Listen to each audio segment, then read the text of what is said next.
on some trash today, and it's time. It's that time. 94 feet of life. Germ so true. M dropped the J because the fadeaway perfect. The DVRs are Trav. Hey man, we here. We here. We here. We here. I want everybody to understand today's show is not for the weak. We are going to talk about some real things today. That's my energy. That's how we come in. Let's go. A 99 overall. I'm the hoodie Germ. Uh, MJ, Very nice. holla at the people, man. Now, y'all already know what it is, man. 94 feet of life, man. We here on the scene, man. That means y'all need to put the scene on your screen. You see where we at, man. And drop the J because the fadeaway perfect, man. We got some ball you gear coming. Hey, I don't think y'all ready for what we got coming for y'all, man. It's about to be crazy. But while you at it, go ahead, buy some Hungry Humble Hustle shirts. Go ahead, buy some views from the 22 shirts, a film over feeling shirt, man. Just go ahead and just cop, man. We out here, we everywhere. Now let me go ahead and swing it over to Mississippi to my man Trav. Trav, what it do? Oh, you clean with it too. Man, Clean. y'all know what it do, man. We gonna talk about what y'all really don't want to talk about, but it's time to talk about it. Let's just get this thing underway, man, because the people need to hear this. The people need to understand this, and the people need to really understand it just don't go your way. Everything is not humanized, so let's go, man. Let's get it. All right. So what we're gonna do is we're gonna do two things. First thing we're gonna do trade line approaches. As you see, my man Jay Ham comes in with the clean, fresh, beautiful red ball you hoodie. So make sure you cop one. But what we're gonna do is we're gonna discuss some trades that should be made if the world was perfect. We're gonna discuss the why behind players who are talented not being able to get an opportunity. We're going to challenge how business, everyday business is being done in the NBA front office behind the scenes. And we're going to see if something can be changed or be done for the better, or even talk about theories as to why business is done the way it's done. So I'm going to go ahead and swing this over to Ham to introduce yourself. Ham, swing it to Germ, and we can get this thing started. Aggravated ham historian in the building today. This snow and this ice don't mix with the kid. I'm just trying to tell y'all I'm a true Southern boy like that. Just coming in on the brief outline of what we were talking about. It seems like I showed up at the right time to be aggravated because there's a lot of narratives, a lot of chatter, a lot of things that really get on my nerves with the fan bases and the people who are outside of the game. So before we dig deep into that, let me just swing that behind the rack pass up north to Germ. He can kick it back down south, and we can keep the ball moving, rolling like we do crisscross style. The box. P.O. box, Germ so true. The pissed off box. Sponsored by Ham's Homemade Cookies. Buy the damn cookies. And Ball U Academy. Hottest gear in the city. Hot cities. With that being said, all right, let's start at the top. Yes, sir. First and foremost, we were taught, me and MJ, of course, the lab of minds, I had some things I was thinking about because I like to find, I like to play Vanna White and light up people's new homes and things of that nature. So that's it's nice and fun because I love the GM aspect of sports. I like bringing people together. I like putting the core people together. I like doing all those things because I think if we establish the right players and we set a culture, I believe we can win. That's just my energy though. But with that being said, me and MJ, of course, we inquiring minds would like to know what goes on in some of these uncut conversations. We start talking about how the world is imperfect in certain aspects of even the game that we love of basketball. And how young players like Mo Bamba, who we're going to talk about in this situation, will get drafted in the top 10 in the draft, and then a team will completely phase this player out, not because they're not good, not because of anything other than they don't know how to utilize this player's skill set and this player's talent. And what pisses me off about it and gets me to this stage is you got a 7-foot dude who has broken certain rules in basketball, meaning he has a clean jump shot. We have seen this on the collegiate level at the highest stage. We have seen this kid be able to show he can play defensively and be able to switch out and contest and make it hard on smaller guards. He has shown all of these different things, but yet we have an organization that does not know what to do with this player. So now it's not on the player to figure it out because he can't get the minutes to figure it out. The organization, on the other hand, says that they got a player here that they don't want, and or a player that they don't know how to utilize, and then it all falls on the player. That's bull. Today we're gonna call that out. You get 15 players on the bench. 15. There is no reason why with 15 players on my damn bench, I'm only playing 8. If you don't trust the other 7 dudes, send them home. Go in and only play 8 dudes then. Why they dress it? And I understand it's the check aspect. Sure. I ain't telling them not to get paid. But what I'm telling you is you don't bring players onto your squad that you don't trust in moments. And that's what you prepare in the regular season for. The regular season is preparation for the playoffs. It don't. Some teams, once you get to a certain championship pedigree, like the Golden State Warriors, that's when you got you can interchange and move pieces because we've established a culture. We've established a why to, or where we want to go, or how we want to play, and all those different things. So that's why you can see Jordan Bell and Kevin Looney be drafted as late first or second round picks and come in and be perfect for a system. But with that being said, we got to pass the rock because I was dribbling a little too much. You know, Yankee Doodle went to town, riding on a Kyrie, crossed the. Oh, hey, look. All right, but with that being said, MJ, I'm gonna get you in. Go ahead, man. All right, so here's my role on this panel. I'm gonna let my people, vent, let them get it off their chest. My role is to attempt to explain the why behind certain things happening. So, unfortunately, this game has been ran by politics since the beginning of time. If it was just about putting the ball in the basket, there will be 20 NBAs. Y'all hear me say that all the time. I wholeheartedly believe that. The reason why this NBA, this game is what it is now is because of politics. It's because of marketing. It's because of brand building. It's because of advertising. And this is because of, propaganda to be able to get people to think a certain way about a certain player or a certain team. But fundamental problem with the NBA is this. Since they started, teams have been trying to follow a blueprint that they literally can't follow. If you are a small to mid-market team, you cannot be the Lakers. The Lakers can play 8 or 9 people, and that's all they need to play. You want to know why? Because everybody wants to go and play for the Lakers. They have obviously, the opportunity for guys to, build a career outside of basketball. The weather is beautiful, and they have won championships before. So even if the Lakers don't draft that well, they can always look at every other small to mid-market team and be like, we want this player. And 9 times out of 10 can figure out a way to get them. So usually when a team wins, it becomes a copycat league and everybody tries to just copycat that. They're copycatting it not because they don't think they can win that way. They're copycatting it because they think that the people are funneling towards that style of basketball. This has been going on for decades. This has been going on since the game started. When the Pistons won a title, it set up the Houston Rockets to have a 3-guard offense, which eventually they won a title. When Jordan was winning, everybody wanted that next shooting guard. When Tim Duncan and Shaq started winning, everybody was trying to get a big. And it just kept going so forth and so on and so on.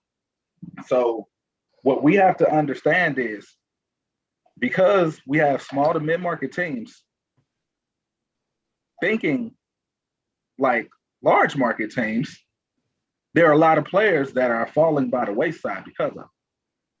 And now they're getting typecast because in everybody else's mind, like, well, if he's not getting minutes, that means he can't play.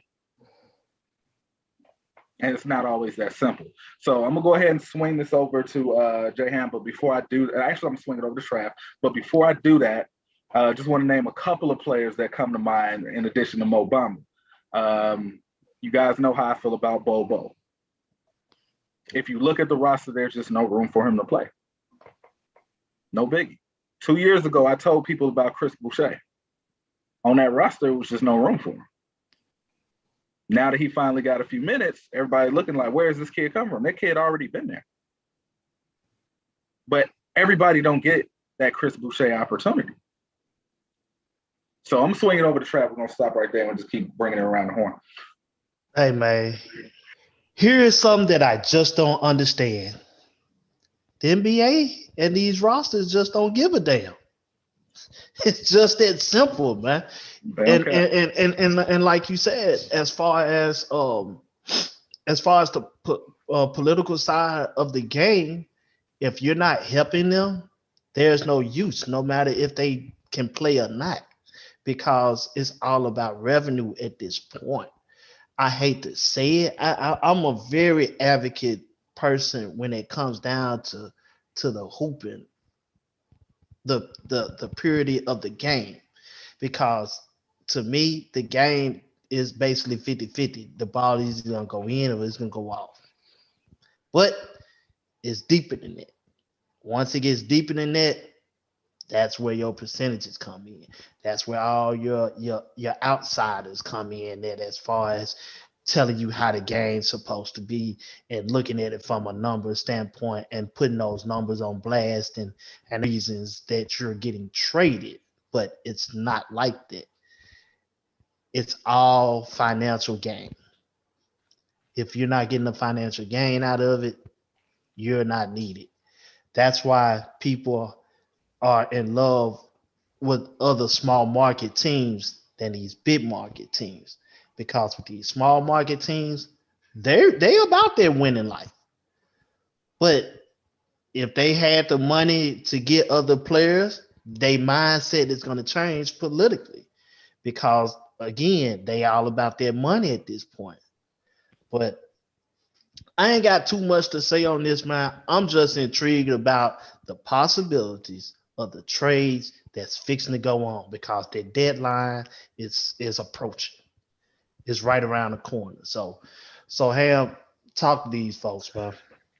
You know what it really aggs me about it, man? It's just like I was mentioning with Bobo, Mobamba, and the other cats that we know, they got the talent and the skills to to get down and contribute in this league today.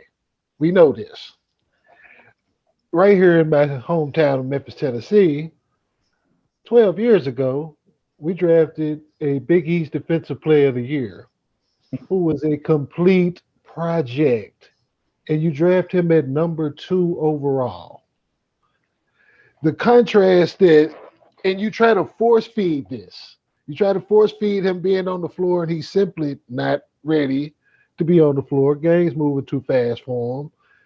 Physically, he's holding up okay, but it's like he's a step slow everywhere else. And you see this happen. It kind of also comes in cycles too. It's it's cyclical in that way because it's all copycat. We're looking for that at that particular time in 2009. We're looking for that next big that can come to help protect the paint. But what the hell make y'all think y'all can develop at that rate at this level? And from a project standpoint, we could see if we had upside and some stuff we need to just kind of round off.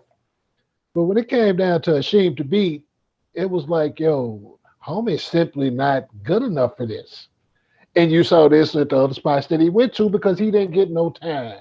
How much time did he get when he was in Oklahoma City? You saw him a lot. You saw him standing up on the bench and during timeouts, giving fist Little pounds. to nothing at all. Right. Nothing. Nothing at all. So you had that contrast in it. It's like, especially if it's coming to dollars, if it's coming back to the bottom line, what makes you think that this project is going to be good for your bottom line? First of all, you don't have the time to develop it at the rate that it needs to be developed. You're not getting what return is coming back from that investment that you spent on 2 overall. Number 2, in the same draft they saw James Harden. Same draft they saw Stephen Curry. Same draft they saw a host of other cats that went on to be great stars or notable cats who still having a career. And then we fast forward up to today, And we talked about this even in our 30 for 30 when we was covering the 30 teams in under 30 minutes. Why in the hell is Mo Bamba not on the floor? You okay? So Kim Burton, no disrespect to Kim Birch, but he's a better option. Why? How? How did we derive to that point? And then now we look up and Mo's available for trade. How you gonna trade him and you ain't even like let his value get set? He didn't have a chance, the real chance to establish a value, but it's an easy discard. You know what I'm saying? For them to just kind of, well, it didn't work out for us. MJ, you said it though, man. If it was more than about just basketball, we got plenty of, there's plenty of hoopers out here. So and then we come back present day also with what we say with Andre Drummond, Blake Griffin, and they're on PTO pretty much until something is done, some transaction is done in their light. And that's just, it's agonizing as hell because this is what creates narratives, bogus narratives. And I'm gonna swing this to Jerm, but it's just a fundamental thing of just saying this. And we could actually compare this to just actual life. In order to execute something, you need personnel and materials. If I want to build a house, I can't just build a house and I don't know how to build a house. I need people who know how to do certain things to build this house. People are trying to copycat systems that's built around generational, transcending, talented players. You can't run the system that LeBron is in if you don't have LeBron. Right. You can't do it. Right. You can't shoot 35 threes a game if you don't have 4 people on your team who can shoot at least 8 to 10 threes a game comfortably. But, we can even go back to, the No Chill podcast where Earl Watson was talking about this. He was talking about he had a team full of mid-range guys, but it came down from the top. It was like, we got to do this. We just have to play this way. And he said straight out, yeah, we're going to be a lottery this year. So told them they were going to be a lottery. So it's even funnier because it's like, I don't know who to blame, because if there's just somebody who's just chasing a fad, then you can't possibly chase winning. And now if that is what your culture is built on, just trying to chase whatever is hot to be able to make a dollar, how in the hell do you expect these players to not just stay, but to be known for anything if they're the ones that's getting blamed for playing in a system that's not even built around them? So I'm going to swing this over to Jerm because we can do this all day. Let's go ahead and start with some of these trades so you can kind of see how we think mentally. And then we're going to explain to you why it probably won't happen in real life. And then we'll go back to venting about this again. So, Jerm, let's talk about some of these trades you got. So the first trade that I have for you today is we're not even going to focus on the big guy yet. We're going to focus on a trade that could potentially help 2 teams. Now, we have Toronto in a situation where they're trying to unload not only Kyle Lowry, but they're probably going to try to get rid of some more players. Now, they are also heavy on the Andre Drummond sweepstakes as well, which is going to be interesting, which the numbers just don't match. They're going to have to give up and kind of take a fine-tooth comb and kind of get rid of a big piece of their roster in order for that to happen. And none of these pieces look good for Cleveland. I'm just going to be honest with y'all, because every piece fits in the same logjam that they're already in. But we got Kyle Lowry, who I think is a consummate professional. I think he is a team first guy, and I think he's an outstanding player. So we're going to take Kyle Lowry and we're going to call up another team in the East that's a contender. And the team we're going to call is Boston. And we're going to ask, can we swap him straight up for Kemba Walker? Now, why are we doing this? Because Jason Tatum and Jaylen Brown have shown you that they are 1 and 2. Period. There is nothing here for Kemba Walker at this stage that's going to make him be the number 1 guy, because we got 2 wingmen who are the best in the business at what they're doing. Jaylen Brown's game is still elevating right now. He may catch Tatum on a couple of these things. I ain't even going to lie to y'all. Watching Jaylen Brown, I never expected him to be like this. Like when I see him step shooting a shot and already in the back pedal, that means you confident in this jumper you take it. So you insert Captain Kyle Lowry. And yes, I say captain. Because guess what? He don't need to be effective. The basketball. Oh. And guess what Kemba gives Toronto? A late game closer in the pick and roll for them to be able to utilize. His usage percentage goes up. And now what do you get? You get a fourth quarter scorer that can help you win some games that are going to be close in the big time moments. People say, well, hey, Van Vliet. Van Vliet has shown us he doesn't need the ball to be effective, which means Van Vliet on the wing, Van Vliet moving and moving into the corner. That works. Boucher showed you he can knock down a jumper. And then you got Pascal Siakam, who will be in the pick and roll with him. That gets Pascal Siakam from being the main closing guy and helps with another perimeter-oriented guy. Fellas, I'm going to pass it first to MJ to get trade approval. And then after that, we'll get the reaction from the panel. Numbers make sense. I can see why Toronto would want to do that. It'll depend on how many years is left on Kemba's contract. For Boston, it makes a lot of sense. But because I know my brother Jerm, I know why he's really doing this. He's doing this because there are a couple of guards on Boston that is not getting any playing time at all that probably can do what Kemba does better because of the personnel around him. Carson Edwards, Romeo Langford. They can have that same electricity that Kemba have without needing the ball. Carson Edwards is a sniper that can still get to the basket, finish, and still make the right read because he played in the Big Ten. So you got to know how to play basketball if you played in the Big Ten. He's everything that you would want in Kemba Walker, but cheaper. So we don't need that anymore now. For Boston, Kyle Lowry, you add another Marcus Smart type player. A guy that's going to do all that dirty work. Guys that's going to, know how to win. He has a championship already, so he brings that pedigree.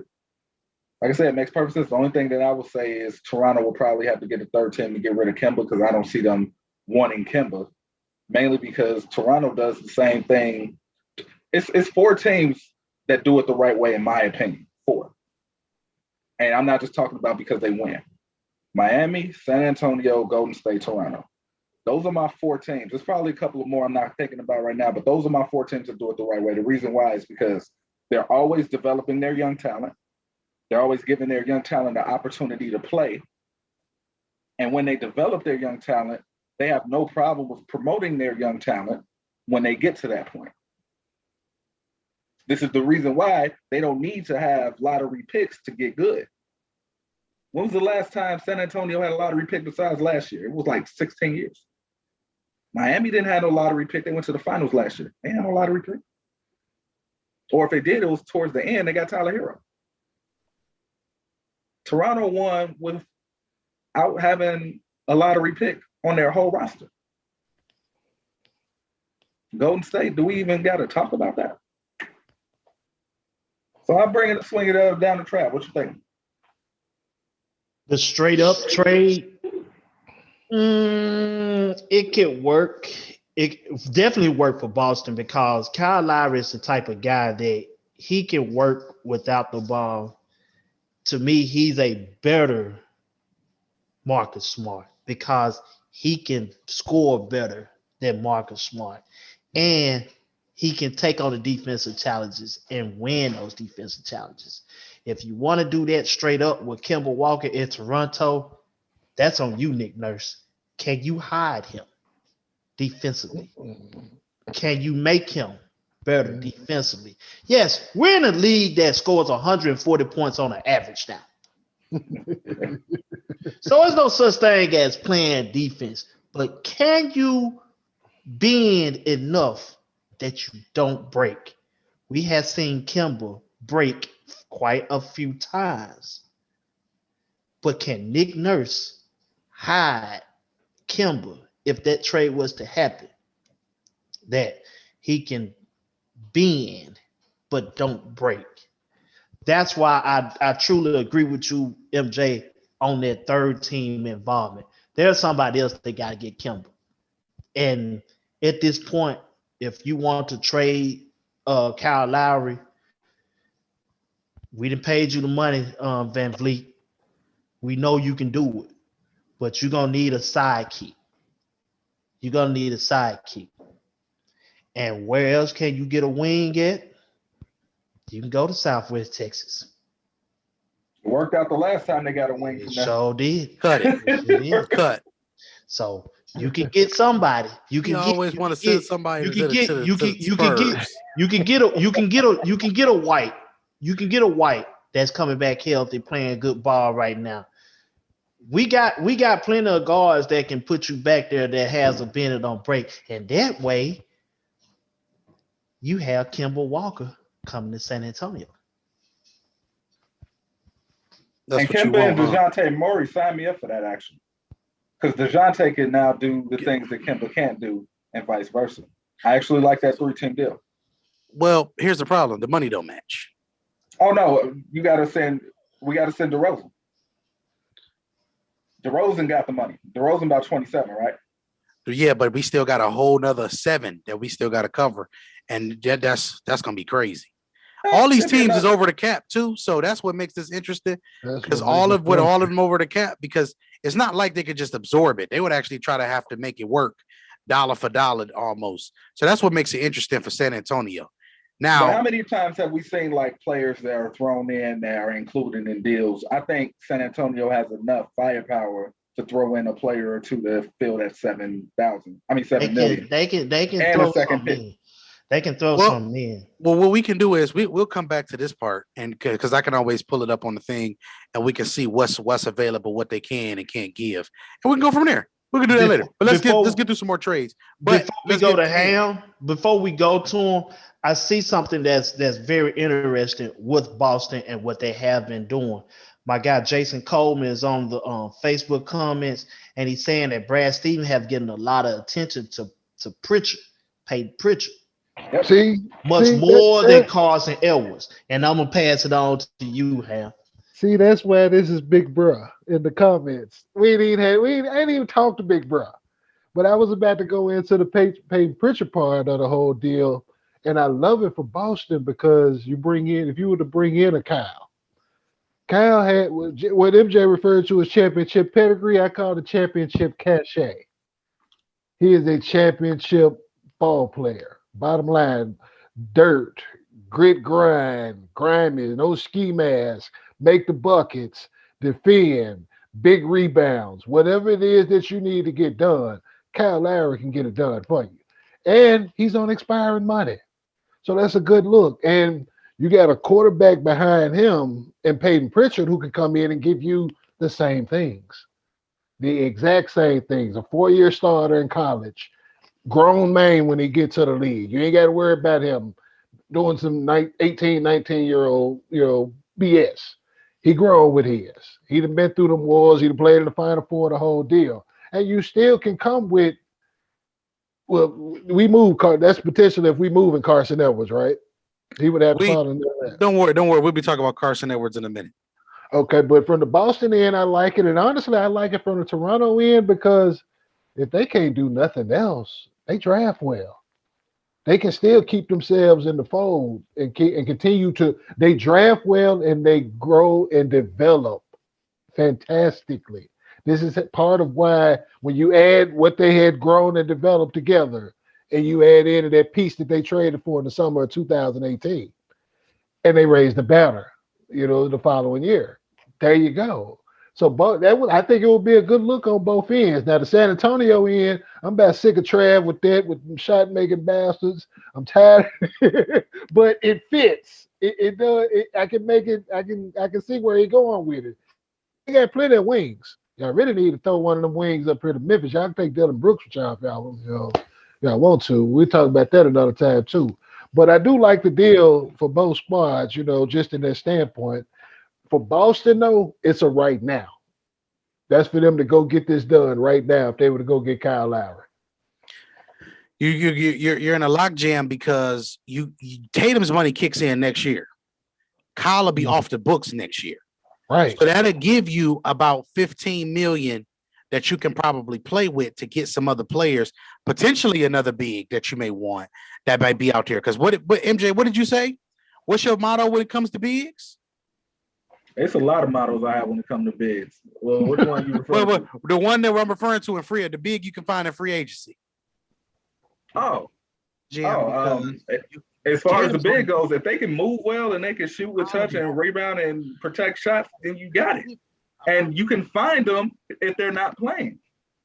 So you can find a big and you can find one relatively cheap because you're not going to have to spend the whole 15 on one big. No. Those are things that you're going to have to, those are things that Boston will be able to do. So overall, that's why I put the deal together. I think it helps both teams and both teams get better because if Kemba gets better, which is getting back to some of the volume that he's getting, if you telling Kemba he's going to get 20 to 22 shots a game now that points per game average is going to go back up. Now, I cannot let Jason Coleman's comment go away without me elaborating a little bit on it. I got to do it. I try not to, but no. Go.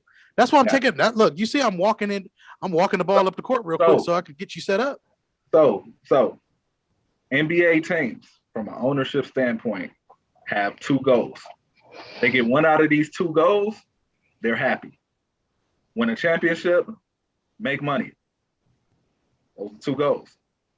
Unfortunately, everybody doesn't have the player or the personnel to win a championship.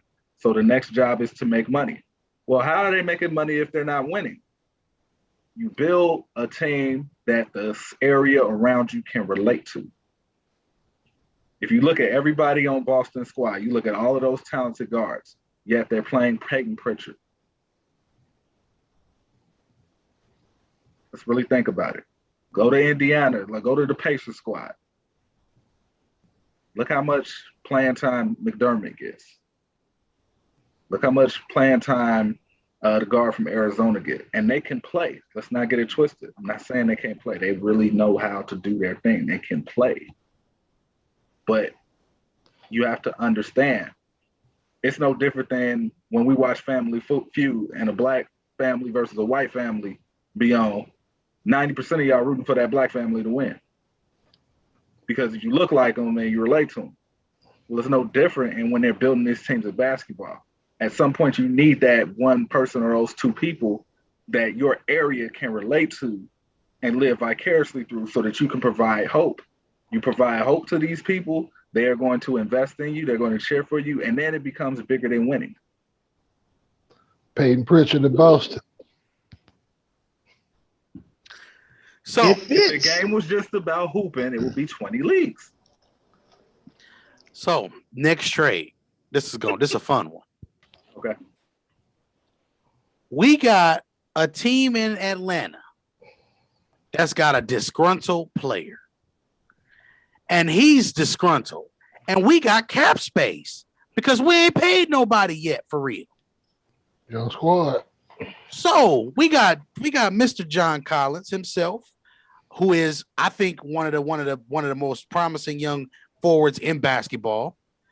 And we got a team out west that just got walked down by the Brooklyn Nets last night that could potentially use this guy as a third option, and he automatically puts DeAndre Ayton back where he needs to be, which is around the rim. Who do we say give away? I say you find a way to give up a first-round pick or two and give up Dario Saric, get him out of your building, give up that first-round pick or two of them if you need to, and you get that young player right there. Number one, Chris Paul is not going to be here forever. So that at least gives Booker another guy when Chris Paul leaves that you can pay. And now you have a formidable three-man situation there in Phoenix. 2 first-round picks at the most, Saric, John Collins. If I'm Atlanta, I would want, if the world was perfect, Cam Johnson and Frank Kaminsky. Yeah. If we're gonna sell out on Trae, if we're gonna sell out on Trae Young, I need all the shooters around him. If we're gonna sell out on him just making this pick and roll and dominating the ball and making every play, he needs to have every shooter possible around him. And that to me will complement Clint Capella, and he can run to that rim now because he's going to always be surrounded by shooters. The problem with John Collins is he can do this, but he doesn't want to limit himself to doing that. And it's just really tough sledding for really talented power forwards who can do it all because nobody knows what to do with them anymore in the NBA. It sucks. And that goes back to this copycat league of nobody being able to figure out how to use a talent because we now feel like the way we play basketball is everybody shoot threes and this one dude create everything else. And we got this one dude scoring in the rim. You better need to run for round one. That's what it's trying to get to. It looks like it's trying to get to that. It's trying to get. It's been getting there though. It's been getting there. This is true. It's been getting there. I mean, you can go back. You can go all the way back when Orlando had White. You got Jameer. You got Richardson. You got my boy Rashad, and you got Turd. They run their screen and roll. You help out. It's either kick in the corner. If you don't help out, you got to roll up top. It's getting especially when you're big, when you're 4, got that height like that and can handle pass. He's a true triple threat. Right. At any spot on the floor. You know what I'm saying? He can put it on the deck. He can find an open man. He can knock down the jumper. And Turkoglu was perfect for that. And even coming into this, where we at now, from what Jerm's saying, I like it, and I like what you're saying as well, MJ. If you're gonna set it out, if you're Atlanta, if you're gonna set it out, you better come with the guns. You're gonna have to come with the guns. Just to keep it honest for your smallest but yet biggest gun and Trey. Just to keep everything pimpish and honest in that way. I dig it though, Jerm. I like that. I'm not against that one at all. And the reason why I picked Sarge, right? Number one, right? Well, not even just the money. What you having a guy at $4 million right now currently, because John is only making $4 million because of the rookie deal. Right. But trading Sarge and getting the 2 first-round assets for it, we can find whatever we need to find from there, right? But here's the thing that makes this the most interesting. Sarge is probably at his best when he's just a catch and shoot player. It's when you get to having him doing all the extras. So now if you say, hey, I just want you to be a 38, 44% clip between in that range over here in this corner, that's what I need you to do. Give me a 40% clip in these corners. Hey, Jerm, that's the same thing they said John Collins needs to do, and he wants out. And you know what? But John Collins is more talented than Sarge is. It don't matter if he's more talented or not. I don't know what this dude's mind frame is because every dude that I've seen that plays the role that you think they play, they know that role and they play it, and they're comfortable with that role. If Sarge keeps doing too much, is he really comfortable with that role? And now we just put ourselves in a situation in which we have a sorrier version of John Collins. Hence the reason why I was like, nope, we're going to get Cam Johnson. We'll get Frank Kaminsky because they know 100% this is what they're doing. They ain't even trying to do nothing else. And Chris Paul would love John Collins because Chris Paul gets another bucket getter, and Chris Paul doesn't mind, like, hey, everybody clear out the way, throw it to him in the post and let him do what he do. And let him do. So if the money can match up for some of those guys, I just don't think that Phoenix is going want I don't think Phoenix would be willing to part ways with those guys. I mean, they could keep Cam for all I care. I mean, because you said you're getting the picks. I mean, I for one always say when it comes to picks, it's like they call it the lottery for a reason. But I mean, first round picks and Kaminsky, I'll take that. And to me, Kaminsky is not better than Sarge, but Kaminsky fits what they do better. Well, you got the option because the money will match up a little bit better too, just if it's a straight out deal. But I did Sarge because the money also comes off the books. And you're going to get ready to pay. Again, you're going to be getting ready to pay some of those young players. So I'm always looking at expiring deals and deals that make sense. Now, if you keep Kaminsky extra, look, Kaminsky is not a bad pick here either, by the way. So like I said, but giving Sarge, that's $9 million that leaves your books after next season. But Atlanta don't need that money to lead the books because they are in a great cap situation.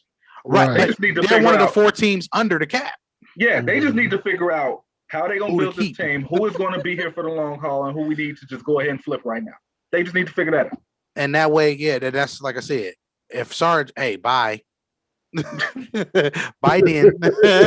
Hey, if he ain't knocking down the shots at the clip, because is Atlanta is probably 3 years away from being 3 years away.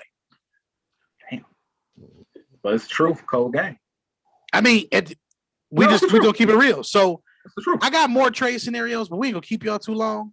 I got one more trade scenario that's real simple and easy, and we just gonna go from here because I got plenty. I haven't even done Drummond because Drummond is it's a lot of stuff that goes into that. So what I'll do is I'll bring those on Friday. I'll bring a trade scenario on Friday for our trivia Friday. game. Bring it Monday. Okay, whatever. Well, I'll bring it for film Monday. Don't worry. I got a couple scenarios for y'all there as well. So the last one before we get ready to close it out is the Clippers. We know the Clippers need guards. We know they need guards. Hey, Brad. Y'all got these guards on y'all bench over here.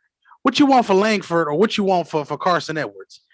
You can make something happen because neither one of them make more than $3 million. So you can realistically, if you want it, get both of them, and you can give up something as simple as let's see, what do we have here? We got all types of players that are on mid-level or veteran minimum deals. And I'm so glad you mentioned this because this is where we start to explain to people that there is no Santa Claus.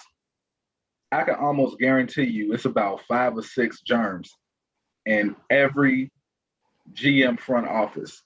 And there are young people who like, look, I've done the numbers on the stats, the math works out. If we give this kid a chance, we think that they can do this, this, and this. Only for some person who have a lot of experience in the game to completely shoot it down and scoff at it because they're like, well, he don't even play. I would look, but see, you know the difference between me and them? I wish one of them folks would tell me that. I'd be out of a job because I'll sock them in their Adam's apple. Which is why you're here. Because you're not going to sock us in the Adam's apple, first off. Y'all didn't do nothing. Y'all ain't going to be like, he can't play. Y'all going to be like, hey, we watched this man hoop. And you have partial ownership in this, so you don't have to work for anybody. So it's the different vibe. But what I'm trying to explain to you is once you guys understand this concept, and I know I'm about to break y'all heart, but once you understand this concept, you can understand and watch the NBA with a cleaner soul. How an NBA franchise is working and occupied is no different than how FedEx works. It's no different than how all of these multi-Fortune 500 companies work because it is moved by the same type of people with the same type of thinking. Mm-hmm. It's only 4 owners that either trust their people to do what they do best or is a legit fan of basketball. About 4 to 6. Everybody else, this is a money grab for them. This is a flip. The NBA is a flip for these owners, which means they're going to tell you the right things and let you believe that you're trying to win and you're trying to get better. When in all actuality, they're just going to keep playing you guys as like a fiddle by giving you guys that they know that you will accept based off of the demographic in your community. See, here's the thing. The stats that they really look at, they don't got shit to do with basketball. This is why I look into the camera and I post the memes. I create the memes or I just flat out stated in the post. The Knicks ain't shit, B. And it's more than just them, but they've been around the longest. They got the longest reputation for it. They historically are about this at this point now. So starting with them, we look at how Donald Sterling stayed around for so long, turning a profit. How you turn a profit off 11 wins, 12 wins, repeated lottery, draft picks? You still turn a profit. Revenue sharing helps, yeah, it does. But people are actually coming out to watch this BS. It's bad. It's bad. It's horrible. But it go back to what MJ was just saying. It's not about winning for them. That not on the court, at least anyway. So just like all your other companies who hire these great people that they don't know what to do with them because these people that they're hiring great, they don't let them be creative and be special in what they do. They tell them, this is how I need you to do this. This is how we've always done things. Right or wrong, this is how you need to do it. And if you don't do it this way, we will find somebody else. And it ain't just basketball, y'all. It is professional team sports in America that's this way. This is how the Jets get to be spirited Spirit Airlines with the New York Jets. Any other slow team we can find throughout sports, we can find that that same combination. Thought And process wise. that in itself is why there has never been parity in the league. So There you go. let me adjust the camera. So for all of you people who constantly complaining that the NBA and the NFL and professional sports and any league have been fair, they've never been fair. Never been fair. They've never been fair. It's about the have and the have-nots. It's the same thing as the rich and the poor. It's the same thing as all of these other things. It's the reason why this group is wealthy and this group is poor. And it's all the same principles that are all fundamental. It's not, it's forget how I act. It's all mathematics. It's We call it all mathematics. We call it capitalism. And anybody who say that they don't like capitalism, that's up to you. But I like to capitalize on my opportunities. And you want to know the funniest thing about all of this? The teams that usually end up that wasn't winning at all end up turning into winners. You know what they do? They change their way of thinking. They change their paradigm. Every team that did not win and ended up winning, what did they do? They looked at things differently. Toronto said, look, if we are going to make this thing happen, we need a top 3 player to complement all of these guys who are very good. Valanciunas, you're good, but you do not have the pedigree that I am looking for to win this game right now. When Golden State had what they had and were blessed, not blessed because, I never wish injury on anybody, but when David Lee went down and they found Draymond Green, that started the catalyst of, wait a minute, if we can do this, this, and this, which I might add, there was no player like Draymond Green during the time Draymond Green coming. Forget just Steph. We know about Steph. The Draymond Green element is what changed everybody's way of thinking, because here you have a guy, even though he's not scoring a lot, even though he's undersized like a stretch player, you have this guy that is doing things that we are not expecting a power forward to do. He's literally changed how we look at the power forward position. So now that we built all of this around and switched our way of thinking, so Mark Jackson, we're not throwing it into Jermaine O'Neal in the fourth quarter. We're not throwing the ball into David Lee anymore. We're just playing it into our guards and letting Draymond do what he do best and play around them, whether it's being another point guard on the team, setting hard screens, doing all of the dirty work. No matter what it is, he has carved out a way to change the paradigm on how we look at basketball. And they ended up winning, and it also ended up attracting the star that you need to be a dynasty. And they got there.